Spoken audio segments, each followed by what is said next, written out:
ஓம் சாந்தி. நமது யஜ்யத்தின் மூத்த சகோதரர் மும்பை ரமேஷ் ஷா அவர்களுடைய விசேஷமான தாரணை வகுப்பை நாம் கேட்க இருக்கின்றோம். இன்றைய வகுப்பின் தலைப்பு பரமாத்மா காரியத்தின் அதிசயமான தன்மை. பாபா இந்த உலகத்துல எப்படி காரியம் செய்கிறார் என்பதை பற்றி இன்றைய வகுப்பை நாம் பார்க்கிறோம். ஓம் சாந்தி. இன்றைய சபையில் குழந்தைகள் நாம் அனைவரும் பாபாவை சந்தித்து பிறகு ஒன்று சேர்ந்து கூடியிருக்கிறோம்.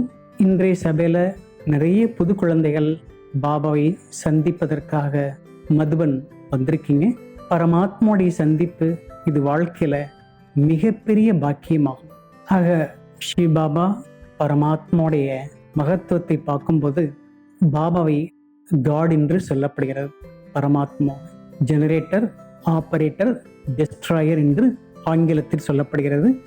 படைப்பவர், பாலனை செய்பவர் மற்றும் அழிக்க வைக்கக்கூடிய காரியத்தை செய்ய வைப்பவர். எப்படி நம்ம நியூஸ் கேட்குறோம், இந்த நியூஸுக்கு என்ன சொல்லுவாங்க அப்படின்னா நார்த், ஈஸ்ட், வெஸ்ட், சவுத், கிழக்கு, மேற்கு, வடக்கு, தெற்கு 4 திசைகளிலிருந்தும் கிடைக்கக்கூடிய சமாச்சாரத்தை சொல்லுவதுதான் நியூஸ் என்று ஆங்கிலத்தில் சொல்லப்படுகிறது. ஆக ஸ்ரீ பாபா பரமாத்மா அவருடைய சக்தி அபாரமானது, அவருடைய சக்தி திவ்யமானது. பாபா அடிக்கடி சொல்லுவாங்க, விநாசம் என்பது நான் நினைத்தால் ஒரு வினாடியில செய்ய வைக்க முடியும் சொல்லி பாபா சொல்வார். பாபா கிட்ட அவ்வளோ அதிகாரம் இருக்கு, மகான் தன்மை இருக்கு. சில நேரங்கள்ல பாபா தன்னை பற்றி ரொம்ப அதிகாரத்தன்மையோட சொல்லுவார். அதே நேரத்துல பாபா என்ன சொல்றார், விநாசம் ஒரு வினாடியில நடக்கலாம், ஆனா அந்த புது உலகத்துக்கு வரக்கூடியவர்கள் இன்னும் தயாராகவில்லை. ஆனா பாபா தன்னுடைய காரியத்தை சிறப்பாக செய்து முடிச்சிட்டார். ஸ்தாபனை செய்ய வேண்டியது, பாலனை செய்ய வேண்டியது எல்லாமே பாபா தன்னுடைய காரியத்தை மிக சரியாக முடிச்சிட்டார். ஆனால் குழந்தைகள் இன்னும் நாம் தயாராகல. பாபா இதையும் சொல்வார், பிரத்யட்சம் என்பதற்கான திரையை நான் திறந்து வைக்க தயார். ஆனா அந்த திரையை திறந்து வச்ச பிறகு குழந்தைகள் தயாராகாம இருந்தாங்கன்னா பார்ப்பதற்கு நல்லா இருக்காது. இப்படி திரை விளக்கியாச்சு, பாதி தான் மேக்கப் பண்ணியிருக்காங்க, மீதி பாதி மேக்கப் பண்ணிட்டு இருக்காங்கன்னு பார்க்குறவங்களுக்கு நல்லா இருக்காது. அப்போ அதனால குழந்தைகள் தான் இன்னும் தயாராக வேண்டியிருக்கிறது. ஆக சாஸ்திரத்துல என்ன சொல்லப்பட்டிருக்கு, கலிகம் சின்னஞ்சிறு குழந்தை என்று சொல்லப்பட்டிருக்கு. இது சம்பந்தமாக ஒரு மிகப்பெரிய எல்லாம் படித்து முடித்த ஒரு பெரிய வித்வானை நாங்கள் சந்தித்தோம். நான், தாதி எல்லாம் சந்தித்தோம் பாம்பேல. அப்போ நான் தாதியை பற்றி அறிமுகப்படுத்தினேன் அந்த பெரிய வித்வான் கிட்ட. எங்களுடைய சகோதரிகள் இப்போதைய காலகத்தை பற்றி, எதிர்காலத்தை பற்றி ரொம்ப தெளிவாக சொல்லுவாங்க. அதாவது கலியுகம் முடியுது, சத்தியுகம் வரப்போகுது, இப்போ இடைப்பட்ட காலம் சங்கமேகம், இதை பற்றி உங்களுக்கு நல்லா சொல்லுவாங்கன்னு நான் சொன்னேன். உடனே அந்த வித்வான் என்ன சொன்னார், இந்த கலியுகம் ஒரு குழந்தை, இன்னும் 40,000 ஆண்டுகள் இருக்கிறது, எப்படி முடிய போகுதுன்னு சொல்ல முடியும் அப்படின்னு கேட்டார். அப்ப நான் அவருக்கு சொன்னேன், நாங்களும் இதுக்கு முன்னாடி காலச்சக்கரத்தை பத்தி தெரியாம இருந்தோம், பகவான் 10 அவதாரம் எடுப்பார், கல்கி அவதாரம் எடுப்பார் அப்படிலாம் புரிஞ்சிருந்தோம். அப்புறம் உலக விநாசகம் அப்படிலாம் நினைச்சோம். ஆனா அதே நேரத்துல நான் ஒரு விஷயம் சொல்றேன், சாஸ்திரம் என்பது எழுதப்பட்ட காலத்தில், அதாவது சாஸ்திரம் எழுத ஆரம்பிச்ச காலத்துல கலியுகம் குழந்தையா இருந்தது, ஆனா இப்ப அது முடிவு கட்டத்துல இருக்கு அப்படின்னு நான் சொன்னேன். உதாரணத்துக்கு நான் சொன்னேன், என்னுடைய லௌகீக தந்தையார் தன்னுடைய வாழ்க்கையின் சுய சரிதையை எழுதினார், தன்னுடைய வாழ்க்கையை பற்றி டைரியில் எழுதினார். அப்போ அவர் எழுதும்போது, இப்பொழுது எனது மகன் ரமேஷுக்கு 5 வயதாகிறது அப்படின்னு ஒரு வார்த்தையில் எழுதினார். அதுக்கப்புறம் மற்ற விஷயத்தை எழுதுறார். அப்போ என்னுடைய தந்தை அந்த டைரியை எழுத ஆரம்பித்த காலம் ஒரு காலம், நான் 5 வயசு குழந்தையா இருக்கும்போது. இன்னைக்கு என்னுடைய வயசு வேற. அப்போ அந்த டைரியை பார்த்துட்டு, உங்க அப்பா 5 வயசு குழந்தைன்னு ஒன்று எழுதி வச்சிருக்காரு, உனக்கு இப்போ 5 வயசுன்னு என்னை சொல்ல முடியுமா? இப்போ என்னுடைய வயசு வேற, அப்போ உள்ள காலம் வேற, இப்போ உள்ள காலம் வேற. அதே நேரத்தில் இந்த சாஸ்திரம் எழுதப்பட்ட காலத்துல கலியுகம் ஆரம்பமா இருந்தது. அதாவது கலியுகத்தினுடைய ஆரம்ப கட்டத்தில் சாஸ்திரம் எழுதப்பட்டது. அப்ப அந்த கலியுகம் ஆரம்ப கட்டம் என்பதனால் குழந்தை என்று எழுதப்பட்டது. ஆனால் சாஸ்திரங்கள் எழுதி பல வருடங்கள் ஆயிடுச்சு. இப்ப கலியுகத்தை குழந்தைன்னு சொல்ல முடியாது. ஆரம்பத்துல குழந்தை இருந்தது, இப்ப குழந்தை இல்லை. அதே நேரத்துல சாஸ்திரத்தை அனாதி என்றும் சொல்ல முடியாது. எப்படி என்னுடைய தந்தை டைரி எழுதினார் நான் சின்ன குழந்தையா இருக்கும்போது, அந்த டைரியை போய் இப்போ அனாதியாக எழுதப்பட்டதுன்னு சொல்ல முடியாது. ஒரு குறிப்பிட்ட காலத்தின் ஆரம்பத்தில் அந்த டைரி எழுதினார். அப்போ எனக்கு வயசு 5, இப்போ எனக்கு வயசு அதிகமானது. காரணம், காலம் என்பது ஓடிக்கொண்டே இருக்கிறது. அதே நேரத்தில் நாங்கள் பிரம்மகுமாரிகள் அமைப்பில் சாஸ்திரத்தை நாங்கள் நிந்தனை செய்வதே கிடையாது. சாஸ்திரத்துக்கு நாங்கள் ரொம்ப மரியாதை செலுத்துகிறோம் அப்படின்னு சொன்னோம். ஏன்னா சாஸ்திரம் எழுதப்பட்ட காலம் கலியுகத்தின் ஆரம்ப காலம். இப்பொழுது காலங்கள் கடந்து விட்டது, கலியுகம் முடியக்கூடிய கட்டத்தில் இருக்குன்னு சொன்னேன். சத்தியுகம் திரேதாயுகத்தில் சாஸ்திரம் கிடையாது, தாபரிகத்திலையும் அதிகமாக எழுதப்படவில்லை. கலியுகத்தின் ஆரம்பத்தில் தான் அதிகமாக எழுதப்பட்டது. அப்போ அதை வச்சுட்டு இன்னும் நம்ம கலியுகம் குழந்தைன்னு சொல்ல முடியாது, கலியுகம் முடிகிற கட்டத்தில் இருக்குன்னு சொல்லி நான் சொன்னேன். அதன் பிறகு அந்த சன்னியாசி ஏற்றுக்கொண்டார். அதே நேரத்தில் சயின்ஸில் இந்த மாதிரி எழுதி வச்சிருக்காங்க, இந்த உலகம் உருவாகி 600 ஆண்டுகள் ஆச்சுன்னு எழுதி வச்சிருக்காங்க. அதுக்கப்புறம் பின்னாடி வந்தவங்க எழுதி வச்சிருக்காங்க, இந்த உலகம் உருவாகி 600 ஆண்டுகள் கிடையாது, 500 ஆண்டுகள் ஆச்சுன்னு எழுதி வச்சிருக்காங்க. இப்படி பல்வேறு கருத்துக்கள், பல விஷயங்கள் இருக்கு. என்ன காரணம் அப்படின்னா, பரமாத்மாவை புரிஞ்சிக்காத காரணத்தினால தான் எதையுமே புரிஞ்சிக்காம இருக்காங்க. அதே நேரத்தில் ஹிந்து தர்மத்திலையும் பரமாத்மாவை பற்றி பல்வேறு விஷயங்கள் சொல்லி வச்சிருக்காங்க. பரமாத்மா லீலை செய்வதற்காக இந்த உலகத்தை படைச்சாருன்னு சொல்லி வச்சிருக்காங்க. உபநிஷத்துல எழுதி வச்சிருக்காங்க, ஜீவ் சிவ் என்று 2 பறவை இருந்தது. ஜீவன் ஆத்மா, சிவன் பரமாத்மா. 2 பறவை இருந்தது. ஒரு பறவை வானத்தை நோக்கி பறந்தது, அதாவது பரமாத்மா ஆத்மா பறந்து போனது. ஜீவ் மனித ஆத்மா பூமியை நோக்கி பறந்தது. பறந்து பூமியிலே வசித்து இதுவே தன்னுடைய சொந்தமான இடம் என்று நம்பிருச்சுன்னு சொல்லி எழுதி வச்சிருக்காங்க. பல்வேறு சிந்தனைகள், பல்வேறு விஷயங்கள் நிறைஞ்சிருக்கு, பல்வேறு கருத்துக்கள் நிறைஞ்சிருக்கு. பெங்கால்ல சைத்தன்ய மகாபிரபுன்னு ஒரு பெரிய சன்னியாசி இருந்தார். அவருக்கு நிறைய ஃபாலோயர்ஸ் இருந்தாங்க. அப்போ அதில் ஒரு வகை ஃபாலோயர்ஸ் என்ன சொன்னாங்க, அந்த குருவுடைய சிலையை வச்சு பூஜை பண்ணணும்னு நினைச்சாங்க. இன்னொரு வகை ஃபாலோயர்ஸ் என்ன சொன்னாங்க, அந்த மாதிரி குருவுடைய சிலை வச்சு பூஜை செய்யக்கூடாதுன்னு சொன்னாங்க. இப்படி அவங்களுக்குள்ள கருத்து வேறுபாடு ஒருத்தருக்கு ஒருத்தர் ஒன்று சேராம ஒருத்தர் அடிக்க போயிட்டாங்க, ஒருத்தர் கொலை செய்கிற அளவுக்கு போயிட்டாங்க. பாருங்க, ஒரே குரு, ஆனால் அந்த குருவை சேர்ந்த ஃபாலோயர்ஸ்குள்ளேயே கருத்துக்கள் வேறுபாடு. ஆக போராட்டம், பல்வேறு குழப்பங்கள், பல்வேறு கருத்துக்களின் அடிப்படையில் ஏற்பட்டது.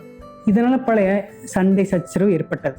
அதனால் இங்கிலீஷ் ஒரு அழகாக சொல்லுவாங்க, என்ன அப்படின்னா, war does not decide who is right. ஒரு யுத்தம் என்பது 2 பேருக்கு நடுவில் நடக்கும்போது யார் சரி என்பது தீர்வு கொடுக்க முடியாது.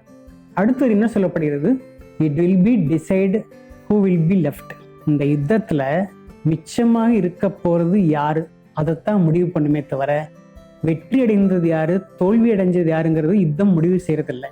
அடுத்து லெஃப்ட்னு என்ன அர்த்தம், லெஃப்ட்னு இடது பக்கம்னு கிடையாது. லெஃப்ட்னு அந்த யுத்தத்தில் பாதிப்படைஞ்சாலும் அதிலிருந்து தப்பித்து பிழைச்சவங்க இவ்வளோ பேர் தான் அப்படிங்கிறத யுத்தம் முடிவு பண்ணுது. இப்போ பல்வேறு கோட்பாடுகள், பல்வேறு விஷயங்கள், பல்வேறு விதமான முரண்பாடுகள் இருக்கும் பொழுது அங்கே சண்டை சச்சரவு ஏற்படுது. அது ஒரு முடிவு என்பது தெரியாது. ஆக இந்த உலகத்தில் மிகப்பெரிய ஹிம்சை என்ன அப்படின்னா, தர்மத்துக்கு ஏற்பட்டது தான், தர்மத்தில் ஏற்பட்ட பல்வேறு பிளவுகள் தான் மிகப்பெரிய ஹிம்சையாக ஆகிவிட்டது. ஏன் அப்படின்னா, தர்மத்தில் பல்வேறு கோட்பாடுகள், பல்வேறு முரண்பாடுகள் வரும் பொழுது பரமாத்மா யார் என்பது பல்வேறு விஷயமா சொல்லி வச்சுட்டாங்க. அப்போ பல்வேறு விஷயம் சொல்லும்போது அங்கே தலைகீழான விஷயங்கள் நிறைய வந்துருச்சு. இங்கிலாந்துல கிறிஸ்துவ தர்மம் தான், ஆனால் அந்த தர்மத்தில் பல்வேறு சம்பிரதாயங்கள், பல்வேறுமான முரண்பாடுகள், கோட்பாடுகள் நிறைஞ்சிருக்கு. அமெரிக்காவில் பார்த்தா நிறைய இடங்கள் சர்ச் இருக்கு, ஆனால் அந்த சர்ச்சில் போகிறவங்களுக்கு பல்வேறு சம்பிரதாயம், ஒரே மாதிரி கலாச்சாரம், ஒரே மாதிரி பண்பாடு, ஒரே மாதிரி நடைமுறை கிடையாது, பல்வேறு விஷயங்கள். அப்போ ஒரே தர்மத்தில் பல்வேறு ஸ்ரத்தை, பல்வேறு கோட்பாடு இருக்கும் பொழுது ஒருத்தர் சொல்றத ஒருத்தர் ஏற்றுக்கொள்ள முடியாமல் இருக்காங்க. அடுத்து பெரிய விஷயம் என்ன அப்படின்னா, பெங்காலில் ராமகிருஷ்ண பரமஹம்சர், சுவாமி விவேகானந்தர், அவங்க தலை சிறந்த சன்னியாசிகள் இருந்து மிகப்பெரிய அதிசயம் செஞ்சுதான் நம்ம படிச்சிருக்கோம். ஆனால் அந்த ராமகிருஷ்ண மடத்துக்கு போகக்கூடியவர்கள் தன்னைத்தான் ஹிந்து என்று சொல்வதில்லை. அவங்களுடைய கோவில் கோட்பாடு நிறைய ஹிந்து தர்மத்தை சார்ந்து இருக்கு. ஆனா அவங்க வந்து தன்னை ஹிந்து என்று சொல்வதை விரும்பவில்லை.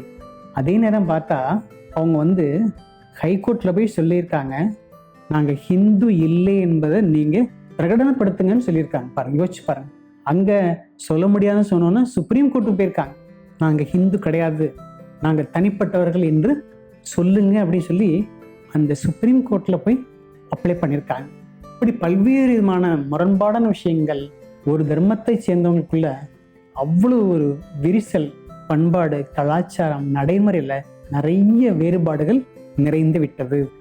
அதே நேரத்துல ஹரே ராம் ஹரே கிருஷ்ணான்னு சொல்லக்கூடிய அந்த இஸ்கான் அந்த ஆசிரமத்தை சேர்ந்தவங்க, மேலும் அந்த ஆசிரமத்துக்கு போகக்கூடிய ஃபாலோயர்ஸ் அவர்களும் தன்னைத்தான் ஹிந்து என்று சொல்லிக் கொள்வதில்லை. ஆனா அவங்க கோயில்ல பாருங்க, ஹிந்து கலாச்சாரத்தின் அடிப்படையில கோயில் இருக்கு.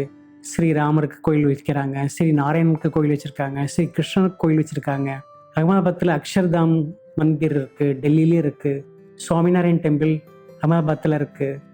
அங்க இருக்கக்கூடியவங்களும் தன்னைத்தான் ஹிந்து என்று சொல்வதில்லை, சொல்ல விரும்பல. இப்ப பாருங்க எவ்வளவு விஷயங்கள் வந்து முரண்பாடாக இருக்கு பாருங்க. இப்ப முக்கியமான காரணம் என்னவென்றால், பரமாத்மாவுடைய காரியத்தை யாரும் சரியாக புரிந்து கொள்ளவில்லை. ஆக ஸ்ரீ பாபா இந்த பூமிக்கு வந்த பிறகு தன்னை பற்றி, பரமாத்மா தன்னை பற்றி, ஆத்மாவை பற்றி, இந்த காலச்சக்கரத்தை பற்றி, இயற்கையை பற்றி மிக தெளிவாக நமக்கு சொல்லித்தராங்க. ஆக ஜெயின் தர்மத்தில் என்ன சொல்லப்படுது? முக்தி அடைய வேண்டுமானால் வீடு, சம்பந்தம், குடும்பம் எல்லாத்தையும் சந்நியாசம் பண்ணணும் அப்படின்னு சொல்லப்படுது. அந்த முக்தி, ஜீவன் முக்தி எப்படி கிடைக்குங்கிறது யாருக்குமே உலகத்துக்கு தெரியாது. என்னுடைய ஃப்ரெண்டு ஒருத்தர் பாம்பேல இருந்தார். அவருக்கு 70 வயசு ஆச்சு. அப்போ ஒரு நாளைக்கு எனக்கு ஃபோன் பண்ணி கூப்பிட்டார், ரமேஷ் வா அப்படின்னு சொல்லி. என்னன்னு கேட்டால், நான் இன்னைக்கு வந்து சன்னியாசி ஆக போகிறேன் அப்படின்னு சொன்னார். ஏன் சன்னியாசி ஆகணும்னு கேட்டேன். இல்லை, என்னுடைய தர்மத்தில் சொல்லப்படுது முக்தி வேணும் அப்படின்னு சந்நியாசம் பண்ணணும் சொல்லி சொன்னார். இப்போ பாருங்க எவ்வளவு விஷயங்கள் பாருங்க, கலியுகத்துல பக்தி மார்க்கத்துல முக்திக்காக எவ்வளவு விதவிதமான விஷயங்கள் சொல்லி வச்சிருக்காங்க பாருங்க. பாபா எல்லா விஷயத்தையும் தெளிவுபடுத்துறாரு. உண்மையான சந்நியாசம் என்றால் விக்காரங்களை சந்நியாசம் பண்ணணும். சென்ட்ரல்ல இருந்தாலும் சரி, குடும்பத்துல இருந்தாலும் சரி, முக்கியமான சந்நியாசம் விக்காரங்களை சந்நியாசம் பண்ணணும். இதை பத்தி ஒரு கதை சொல்லுவாங்க, பக்தி மார்க்கத்துல சொல்லுவாங்க. துர்வாச முனிவர் இருந்தார், அவருக்கு ரொம்ப கோபம் நிறைய வரும் அப்படின்னு சொல்லுவாங்க.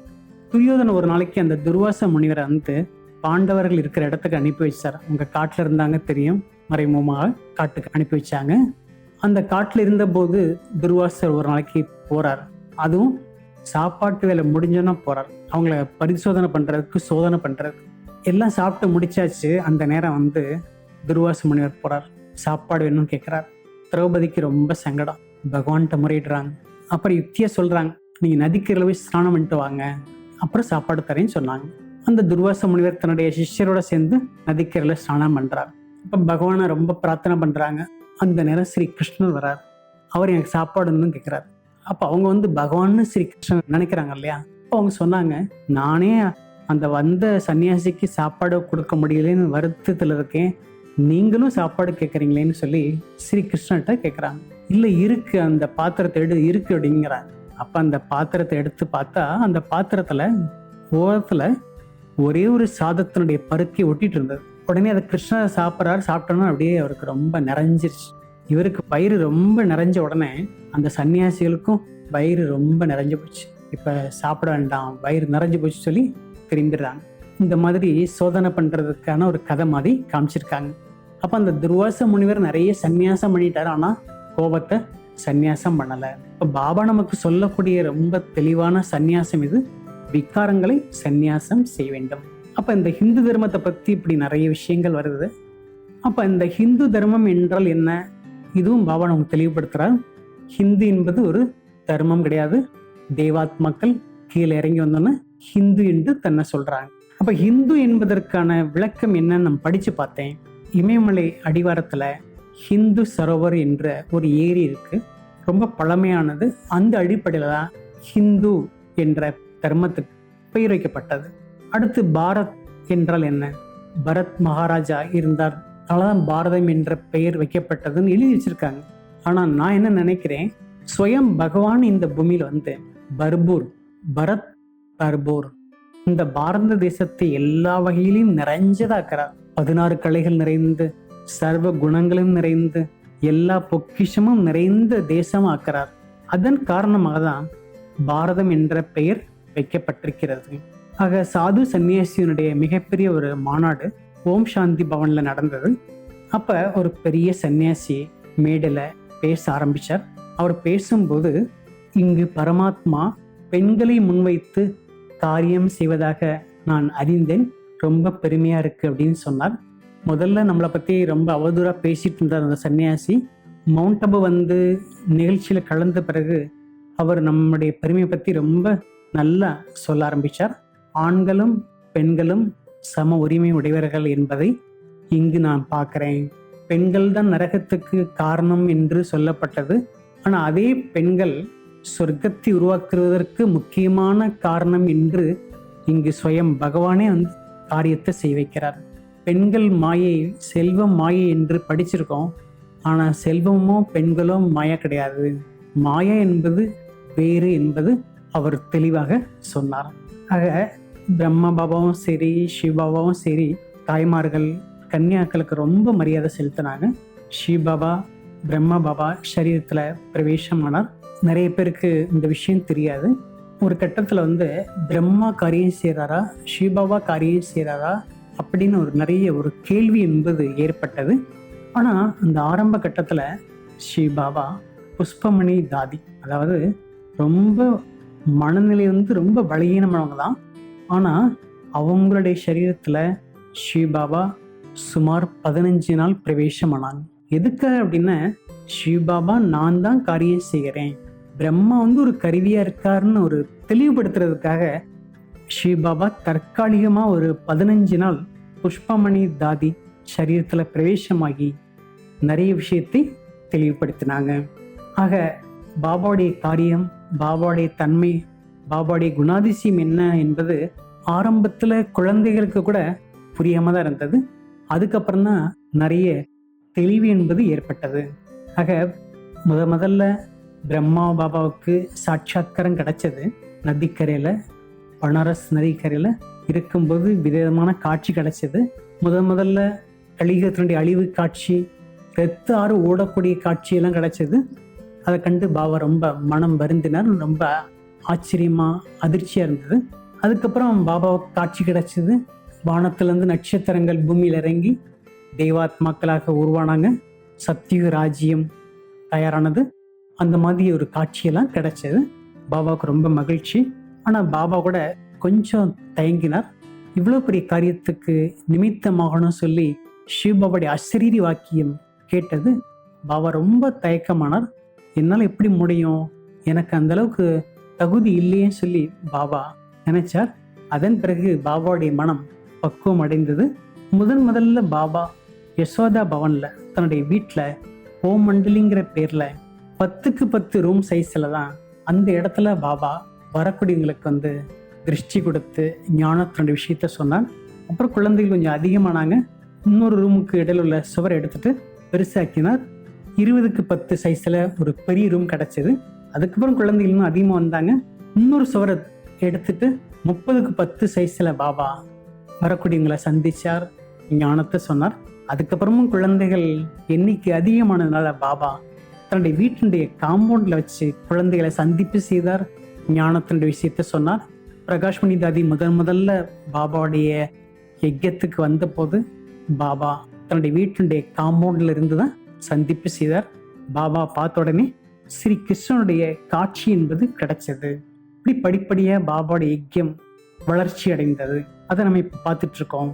அதே நேரம் பாருங்க, பக்தியில சொல்லப்பட்டிருக்கிறது, முக்தி வேண்டுமானால் 5 ஜென்மத்துக்கு முயற்சி செய்யணும், ஜீவன் முக்தி வேண்டுமானால் 60 ஜென்மத்துக்கு முயற்சி பண்ணணும் சொல்லி பக்தியின் சாஸ்திரத்துல எழுதப்பட்டிருக்கு. ஆனா இங்க பாருங்க, பாபா எவ்வளவு சகஜமாக முயற்சி செய்கிறார், எவ்வளவு சகஜமா பிராப்தி ஏற்படுத்துறார் பாருங்க. இப்ப பிரம்மா பாபாவுடைய சரீரத்துல ஸ்ரீபாபா 1937 பிரவேசமானார். அப்பிருந்து பார்த்தா 1969, இந்த இடைப்பட்ட காலம் 32 வருஷம். இந்த 32 வருஷத்துல பிரம்மா பாபா சம்பூர்ண அடைந்தார், முக்தி, ஜீவன் முக்தி அடைந்தார். அப்ப கலியுகத்தினுடைய சாஸ்திரத்துல பக்தியில முக்தி அடைகிறதுக்கு 5 ஜென்மம், ஜீவன் முக்தி அடைகிறதுக்கு 60 ஜென்மம் முயற்சி செய்யணும்னு சொல்லி எழுதி வச்சிருக்காங்க. ஆனா பாருங்க, சங்கமயுகம் சின்னஞ்சிறிய யுகம், சின்னஞ்சிறிய வாழ்க்கை, அதாவது ரொம்ப குறுகிய கால வாழ்க்கை. இந்த குறுகிய காலகட்டத்துல பாபா முக்தி, ஜீவன் முக்தி உட்பட எல்லா விதமான பிராப்திகளையும் நமக்கு ஏற்படுத்துறார். இதுதான் பரமாத்மாவுடைய காரியத்தின் அதிசயமாகும். ஆக முழு கல்பத்திற்கான பிராப்தியை நாம் சின்னஞ்சிறு யுகமாகிய சங்கமிகத்துல பகவான் கிட்ட இருந்து நம்ம அடைஞ்சிட்டு இருக்கோம், பாபாட்டு அடைஞ்சிட்டு இருக்கோம். பாபா என்ன சொல்கிறார்? பாக்கி விதாதா பாபா உங்களுக்கே சொந்தமாகி விட்டார் என்று பாபா நமக்கு சொல்லி தெரியும். பக்தியில நம்ம என்ன சொன்னோம்? பகவான் முன்னாடி போய் நான் உங்களுடைய அடிமை அடிமை அடிமை என்று சொன்னோம்.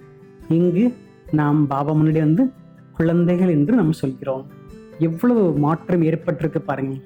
நம்ம பரமாத்மாவுடைய குழந்தை, இது நமக்கு கிடைத்திருக்க பெரிய நஷா, பெரிய கௌரவம். நம்ம இப்ப எல்லா பொக்கிஷத்துக்கும் எஜமான இருக்கோம், எதிர்காலத்துக்கும் நம்ம எஜமானாக ஆக போறோம். இப்படிப்பட்ட வாய்ப்பு கோடிக்கணக்கான பேரில் நமக்கு மட்டும்தான் கிடைச்சிருக்கு. பாபா நம்மை செலக்ட் பண்ணியிருக்கார். எவ்வளவு பெரிய பாக்கியம் பாருங்க. ஆகிய சங்கமேகத்துல ஸ்வயம் பகவான் நம்ம குழந்தைகளுடைய பாக்கியத்தை, மகிமையை, குணங்களை பாடிக்கிட்டே இருக்கார். பக்தியில நம்ம பாடிட்டு இருந்தோம், சங்கமேகத்துல பாபா நம்முடைய பெருமையை பாடிக்கொண்டிருக்கிறார். அப்படிப்பட்ட பாபா சங்கமேகத்துல நம் குழந்தைகளை நன்றாக மாற்றி, உலகத்தை மாற்றி, இயற்கையை மாற்றக்கூடிய மிகப்பெரிய காரியத்தை செய்து கொண்டிருக்கிறார். ஆக இந்த நேரம் நம்ம நினைச்சு பார்க்கணும், உலகத்துல யாருமே புரிந்து கொள்ள முடியாத விஸ்தாரமான விஷயங்களை பாபா மிகவும் சாரத்திலும் சாரமா சொல்லித்தரார். உலகத்தில் உள்ளவங்களுக்கு சாரமான விஷயத்தை விஸ்தாரமாக்க தான் தெரியும், விஸ்தாரமான விஷயத்தை சாரமாக்க தெரியாது. பாபா விஸ்தாரமான உலக ஞானத்தை மிகவும் சாரமாக சொல்லி தருகிறார். அப்ப நம்ம எவ்வளவு பெரிய பாக்கியசாலி. இப்படிப்பட்ட ஒரு திறமை பாபா கிட்ட மட்டும்தான் இருக்கு. அந்த பாபாடி காரியத்துல குழந்தைகள் நிறைய பேர் சேவை செய்யறோம். ஒரு முறை திருப்பதிக்கு நான் போயிருந்தேன். அங்க சீஃப் எக்ஸிகியூட்டிவ் ஆபீசரை சந்தித்து பேசிட்டு இருந்தேன். அப்போ ஒரு சொன்னார், திருப்பதி தேவஸ்தானத்துல 18,000 பேர் வேலை பார்க்குறாங்க. அந்த வேலை பார்க்குறவங்க எல்லாருமே 3 விஷயத்தை எப்பவுமே விரும்புறாங்க. ஒன்று மாசம் சம்பளம், அடுத்து வருஷம் இன்க்ரிமெண்ட், அந்த சம்பளத்தை கூட்டணும்னு நினைக்கிறாங்க, அடுத்து வருஷம் போனஸ் வேணும்னு நினைக்கிறாங்க. இந்த லட்சியத்தை வச்சு வேலை பார்த்துட்டு இருக்காங்கன்னு சொன்னார் அந்த சிஓ. நான் சொன்னேன், பிரம்மகுமாரி ஆசிரமத்துல சுமார் 10,000 பேர் சகோதரர்கள் சகோதரிகள் சமர்ப்பண மனநிலையோட சேவை செய்கிறாங்க. அவங்களுக்கு சம்பளம், இன்க்ரிமெண்ட்டு, போனஸு இதை பற்றி எந்த விதமான எதிர்பார்ப்பும் கிடையாது. அதை பற்றி ஒன்றுமே நினச்சி பார்த்தது கிடையாது. நாங்கள் பரமாத்மாவுடைய குழந்தைகள், இதுவே எங்களுக்கு மிகப்பெரிய கௌரவம். அப்படி நாங்கள் சேவை செஞ்சிட்ருக்கோம்னு சொன்னேன். அப்போ அவர் சொன்னார், உங்கள்கிட்ட இவ்வளோ பேரும் சேர்ந்து சமர்ப்பணமான நிலையோட சேவை செய்கிறாங்க, இங்கே ஒருத்தர் கூட அந்த மாதிரி இல்லைன்னு சொன்னார். காரணம் என்ன? சிவபாபாவுடைய காரியம் அப்படிப்பட்டது, சிவபாபாவுடைய ஞானம் அப்படிப்பட்டது, பாபா நமக்கு தரக்கூடிய பிராப்தி அப்படிப்பட்டது. அதனால் என்ன சொல்லப்படுகிறது, சாக்கார முறையோட அடிக்கடி இந்த விஷயம் வரும். பரமாத்மாவுடைய மகிமையை கடல் தண்ணியெல்லாம் எடுத்து மையா எடுத்து எழுதினா கூட எழுதி முடிக்க முடியாது. பூமியை பேப்பர் ஆக்கினா கூட எழுதி முடிக்க முடியாது.